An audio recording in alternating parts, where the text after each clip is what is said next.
ایک نیک شخص تھا، بڑا نیک نمازی تھا، غریب بہت تھا۔ نماز عشاء فارغ ہو کر جب گھر پہ آیا تو پتہ چلا بچے سو گئے۔ اپنی زوجہ سے پوچھا کہ بچوں نے نماز پڑھ لی؟ تو کہا بچوں کو کھانے کو کچھ تھا ہی نہیں، رو رہے تھے، میں نے بہلا پھسلا کے بھوکا ہی سلا دیا ہے۔ کہ نماز تو پڑھانی چاہیے تھی، کہ نماز پڑھاتی تو اور روتے، بھوکے تھے، میں نے کہا کم از کم کھانا گھر میں نہیں ہے تو بھوکے سو جائیں، کہا نہیں اٹھاؤ انہیں نماز پڑھانی ہے۔ تو کہتی ہے باں کہ اگر میں نے اس کو اٹھایا، ان کو بچوں کو اٹھایا تو ان کو پھر بھوک ستائے گی، کھانا کدھر سے لاؤں گی؟ کیا کمال کا اس بندے نے جواب دیا۔ وہ کہتا ہے کہ میرا کام انہیں روٹی دینا نہیں ہے، میرا کام نماز پڑھانا ہے۔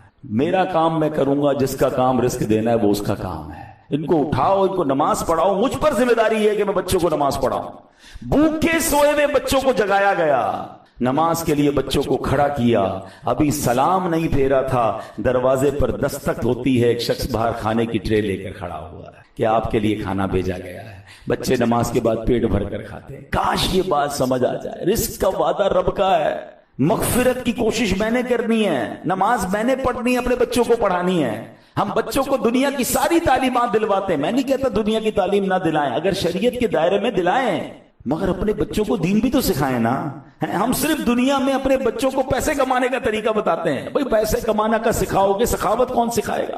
زکوٰۃ کے مسائل کون بتائے گا؟ لوگ بچوں کو مالدار چھوڑ کر جاتے ہیں مگر دین نہیں سکھاتے، وہی بچہ اس مال سے حرام کام کر کے ماں باپ کے لیے عذاب کا باعث بن جاتا ہے۔ نہیں میرے پیارے اسلام بھائیو، یہ پیرامیٹر چینج کیجئے۔ مجھ پر اور آپ پر بھی جو ہماری ذمہ داری ہے کہ ہم نے اللہ کو راضی کرنے کی کوشش کرنی ہے۔ رزق کا رب نے وعدہ کیا ہے، وہ ڈھونڈ کر پہنچے گا۔ اور بالکل ایسے ہی آپ نے دیکھا کہ بندہ کہتا ہے میں نے اللہ سے جو وعدہ کیا ہے مجھے وہ وعدہ نبھانا ہے، نماز پڑھانا میری ذمہ داری ہے، کھانا کھلانا میری ذمہ داری نہیں، وہ اللہ نے فرما لیا ہے۔ درود پاک پڑھنے کے بے شمار فضائل و برکات ہیں۔ مصطفیٰ جان رحمت، شمع بزم ہدایت صلی اللہ علیہ وسلم کی ذات وہ ہے کہ جس پر درود پڑھتے جائیں تو ایسے ایسے کمالات اور ایسے ایسے انعامات ملتے ہیں کہ پڑھیں تو عقل حیران ہو جاتی ہے۔ ایک بڑا ہی عجیب و غریب اور بڑا ہی ایمان افروز واقعہ آج میں آپ کو سنانے جا رہا ہوں، اور یہ واقعہ سعادت الدارین نامی کتاب میں بھی موجود ہے، اور اس واقعے کو حضرت ابو عبداللہ رصاع رحمۃ اللہ تعالی نے اپنی کتاب تحفہ میں بھی نقل فرمایا۔ فرماتے ہیں کہ بغداد میں ایک شخص غریب تھا، حاجت مند تھا اور بال بچوں والا تھا۔ ایک دن وہ جب گھر گیا تو رات کے وقت اس نے دیکھا کہ بچے رو رہے ہیں، اور وہ بچے بھوک کی وجہ سے رو رہے ہیں۔ اتنا غریب تھا کہ بچوں کے لیے کھانے کو بھی کچھ نہیں تھا۔ نماز پڑھی، نماز سے فارغ ہوا اور بیوی بچوں کو بلایا اور کہتا بیٹھو، میرے ساتھ بیٹھو اور اللہ کے حبیب علیہ الصلوۃ والسلام پر درود پڑھنا شروع کر دو، اور دیکھو کہ اللہ تعالیٰ درود پاک کی برکت سے کیسے ہمیں غنی کرتا ہے اور اپنے فضل و جود اور احسان سے ہمیں نوازتا ہے۔ وہ بچے، وہ گھر والے اس حالت میں کہ کھانے کو کچھ نہیں، درود پاک پڑھنے لگے۔ وہ شاعر کہتے ہیں نا، دکھوں نے تم کو جو گھیرا ہے تو درود پڑھو، دکھوں نے تم کو جو گھیرا ہے تو درود پڑھو، جو حاضری کی تمنا ہے تو درود پڑھو۔ تو اب وہ درود پڑھنے لگا، رات سویا، آنکھیں تو بند ہوئی، قسمت جاگ اٹھی۔ کونین کے والی نبی پاک صلی اللہ علیہ وسلم کا خواب میں دیدار ہوا، اور آقا علیہ الصلوۃ والسلام نے تسلی دی اور فرمایا کہ جب صبح ہو تو اے میرے پیارے امتی، فلاں مجوسی کہتے آتش پرست کو، آگ کی پوجا کرنے والے کو، اس کے پاس جانا، میرا سلام کہنا اور اس کو کہنا جو تیرے حق میں دعا کی گئی ہے وہ قبول ہو گئی ہے، اور جو تجھے رب نے دیا ہے اس میں سے کچھ مال میں سے مجھے بھی عطا کر دے۔ یہ بندہ صبح ہوئی تو بیدار ہوا اور سوچنے لگا، خواب میں دیدار تو نبی پاک کا ہی ہوا ہے، مگر آقا مجھے ایک آتش پرست کے پاس بھیج رہے ہیں اور اپنا سلام بھی کہنے کا فرما رہے ہیں۔ تذبذب ہے، ہیزیٹیشن ہے۔ اس نے یہ حدیث بھی سنی ہوئی ہے کہ روایتوں کا مضمون ہے کہ نبی پاک فرماتے ہیں کہ جس نے مجھے خواب میں دیکھا اس نے حق دیکھا، کیونکہ شیطان میری شکل میں آ نہیں سکتا۔ بہرحال اگلی رات ہوئی، پیارے آقا پھر خواب میں تشریف لائے، فرمایا میرا پیغام اسی کے لیے ہے، تم جاؤ اسے جا کر کہو کہ تمہارے لیے جو دعا مانگی گئی تھی وہ دعا قبول ہو گئی ہے، اور جو تجھے اللہ نے دیا ہے اس مال میں سے مجھے بھی کچھ دے دے۔ وہ مجوسی کے بارے میں جب معلوم کیا گیا تو پتہ چلا وہ تو بڑا مالدار ہے، پورے شہر میں مشہور ہے۔ یہ بندہ ڈھونڈتے ڈھونڈتے اس کے گھر پہنچا، گھر میں بڑا رش لگا ہوا تھا، کافی سارے بزنس کمیونٹی کے لوگ آئے ہوئے تھے، بڑا تاجر تھا، کاروبار کرتا تھا۔ یہ اس مجوسی کے پاس گیا اور جا کر کہتا ہے کہ میں تم سے کوئی ضروری بات کرنا چاہتا ہوں مگر اکیلے میں کرنا چاہتا ہوں۔ وہ جو مجوسی تھا آتش پرست، اس نے نوکروں کو حکم دیا کہ سب باہر چلے جائیں، تخلیہ کر دیا جائے۔ اب اکیلے میں یہ مرد صالح جو ہے اسے کہتا ہے تمہیں ہمارے آقا جناب محمد الرسول اللہ صلی اللہ تعالی علیہ وسلم نے سلام ارشاد فرمایا ہے۔ وہ کہتا ہے یہ کون ہے؟ کہا یہ ہمارے نبی ہیں۔ کہا تم جانتے نہیں میں تو مسلمان نہیں ہوں، میں نے تو اسلام قبول نہیں کیا اور میں ان کو جانتا بھی نہیں، انہوں نے مجھے سلام کیسے فرمایا ہے؟ کہا صرف سلام نہیں فرمایا، یہ بھی فرمایا ہے کہ تمہارے لیے جو ایک دعا مانگی گئی تھی وہ قبول ہو گئی ہے، اور تمہیں جو اللہ نے مال دیا ہے اس میں سے مجھے کچھ دے دو۔ وہ مجوسی کہتا ہے تمہیں معلوم ہے وہ دعا کیا تھی؟ کہتا نہیں مجھے تو نہیں پتا کیا دعا تھی۔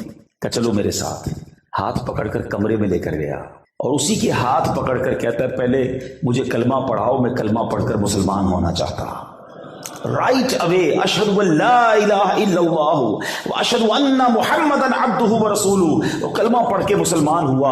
اب اس نے اعلان کیا جتنے لوگ اس کے گھر میں موجود تھے کہ اے لوگوں مجھ سے کاروبار کرنے والوں سن لو، آج میں نے کلمہ پڑھ لیا ہے، میں مسلمان ہو گیا ہوں، تم میں سے جو جو مسلمان ہوتا جائے گا اس کا تو مجھ سے کاروبار رہے گا، جو مسلمان نہیں ہونا چاہتا آج سے میرا تمہارا کاروبار بند۔ سارے لوگ جو اس کے چاہنے والے تھے اس کے پیسوں سے کاروبار کرتے تھے، اکثریت نے کلمہ پڑھ لیا، مسلمان ہو گئے۔ کچھ لوگ ایمان نہ لائے، اپنا مال واپس لوٹا کر وہ چلے گئے۔ اب اس نے اپنے بچوں کو بلایا، پہلے اپنے بیٹے کو بلایا، کہا دیکھ بیٹا میں مسلمان ہو گیا ہوں، اگر تو مسلمان ہوگا تو میرا بیٹا، ورنہ آج سے میرا تیرا کوئی تعلق نہیں۔ بیٹا کہتا ہے بابا جان جب آپ اس راہ پر آ گئے میں بھی کلمہ پڑھ کے مسلمان ہوتا ہوں۔ بیٹی کو بلایا، کہا بیٹی میں مسلمان ہو گیا ہوں، اب تمہارا کیا ارادہ ہے؟ اگر تم مسلمان ہوتی ہو تو میری بیٹی، ورنہ ہمارا کوئی تعلق نہیں۔ یاد رہے مجوسیوں کا ایک اصول ہوتا ہے کہ بیٹا اور بیٹی یعنی بھائی بہن کے درمیان شادی کی جاتی ہے، تو اس بھائی بہن کی بھی کچھ دنوں پہلے شادی ہوئی تھی۔ بیٹی کہتی بابا جان جب سے بھائی کے ساتھ شادی ہوئی ہے ایک بار بھی قربت نہیں کی، مجھے ویسے ہی اس سے بڑی جو ہے وہ کوفت ہوتی تھی، یہ کیسا ہمارا دین ہے؟ بابا جان آپ کلمہ پڑھ کر مسلمان ہوئے، آج میں بھی مسلمان ہوتی ہوں۔ اچھا وہ جو بندہ پیغام لے کر گیا وہ حیران، کہتا ہے پہلے میری تو سنو، مجھے تو بتاؤ یہ ماجرا کیا ہے؟ وہ کون سی دعا تھی، وہ کون سی بات تھی کہ میں تو صرف آ کر پیغام لایا ہوں اور تم سارے دھڑا دھڑ مسلمان ہوتے چلے جا رہے ہو، پہلے مجھے بات تو بتاؤ۔ اب وہ کہتا ہے میں بتاتا ہوں وہ دعا کیا تھی۔ ماجرا یہ ہے کہ میں نے کچھ دنوں پہلے اپنی بیٹے اور بیٹی کی شادی کی، ہمارے یہاں بیٹے بیٹی کی شادی ہوتی ہے، مجوسی کہتا ہے آدھے شہر کو دعوت تھی، بڑی عالی شان میں نے دعوت کی، خوب کھانے کھلائے۔ جب تھک ہار کر میں اپنے گھر کی چھت پر جا کر لیٹا تو میرے گھر کے بالکل برابر میں امام حسین مسلمانوں کے جو امام ہیں ان کی آل کا ایک خاندان رہتا ہے، سید زادہ۔ یہ مجھے پتا تھا کہ یہ نبی پاک جو مسلمانوں کے نبی ہیں ان کی آل کے لوگ ہیں۔ تو مجھے ان کے گھر سے ایک بچی کی آواز آئی کہ امی جان یہ ہمارا پڑوسی بھی کیسا ہے، اس نے پورے شہر کو کھانا کھلایا، دعوت میں بلایا، ہمیں نہیں بلایا، اس کو یہ احساس نہیں ہوا کہ ہم اس کے پڑوس میں ہیں اور ہم بھوکے ہیں۔ کہتا جب میں نے سنا تو میں بے قرار ہو گیا کہ میرے گھر کے برابر میں میرے پڑوسی بھوکے ہیں اور وہ مسلمانوں کے نبی کی اولاد سے ہیں، ٹھیک ہے میں مسلمان نہیں۔ فوراً اس نے کیا کیا، کھانا پیک کروایا، اپنے گھر والوں سے پوچھا کہ برابر میں بچیاں کتنی ہیں؟ کہا کہ ان کے گھر میں 3 شہزادیاں ہیں، 3 آل رسول بچیاں ہیں۔ 3 بچیوں کے لیے جوڑے نکالے، کپڑا نکالا، کھانا نکالا اور اپنی نوکرانی کے ذریعے بھجوا دیا، پھر چھت پر چلا گیا۔ تو اب ان بچیوں کی خوشی کی آواز آ رہی ہے، بچیاں کہتی ہیں امی جان ہم ان کا کھانا کیسے کھا لیں، یہ تو مجوسی ہے، ہمارا مسلمان تو پڑوسی نہیں ہے۔ تو کہا ایسا کرتے ہیں کہ کھانا کھانے سے پہلے اس کے تحفے کو قبول کرنے سے پہلے ہم اللہ کی بارگاہ میں دعا کرتے ہیں۔ پہلے تو یہ دعا کرتے ہیں کہ اللہ ہمارے مجوسی پڑوسی کو ایمان نصیب کر دے۔ اے اللہ ہم اپنے نانا جان کی بارگاہ میں سفارش کرتے ہیں کہ یا رسول اللہ ہمارے پڑوسی نے ہماری مدد کی ہے، قیامت کے دن آپ بھی اس کی شفاعت کیجئے گا۔ وہ مجوسی کہتا ہے اس دن سے وہ دعا میرے کانوں میں گونج رہی تھی، اور آج تم یہ پیغام لے کر آئے ہو کہ نبی پاک نے مجھے سلام بھیجا ہے اور انہوں نے فرمایا ہے کہ میری دعا قبول ہو گئی ہے، اس لیے میں فوراً مسلمان ہو گیا، آج مسلمان ہو گیا ہوں، اور مجھے امید ہے ان بچیوں کی دعاؤں کے صدقے قیامت کے دن نانا جان کی شفاعت بھی مجھے نصیب ہو جائے گی۔